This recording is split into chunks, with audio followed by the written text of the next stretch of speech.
heure bu baax bi bu leen fàtte heure bu baax bi léegi mu jot journée tànqal Macky heure bi léegi mu jot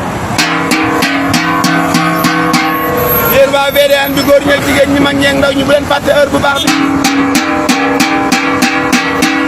marché ambulant yi bu leen fàtte heure bu baax bi gars yi dem leen waaj. lii lépp Macky Sall leen ko teg dem leen waaj. jug leen waaj jot na jug leen waaj jot na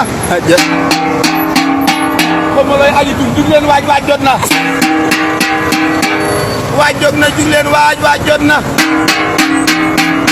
heure bu baax bi jot na jug leen waaj jot na waaj jot na waaj jot na waaj jot na ay ca waaj leen boog. kalmat yéen a ngi waaj yàlla band yëpp jeex pitaar yi yeeg lu waaye am duy rajax kàcc gën leen ci pitaar yi ta waaj. jug leen waaj ku ci mer yaa xam heure bu baax bi jot na jug leen waaj heure bu baax bi jot na jug leen waaj saa nan dem gaa yi waaj na waxal waay yaa al ano alma barkel dañuy waaj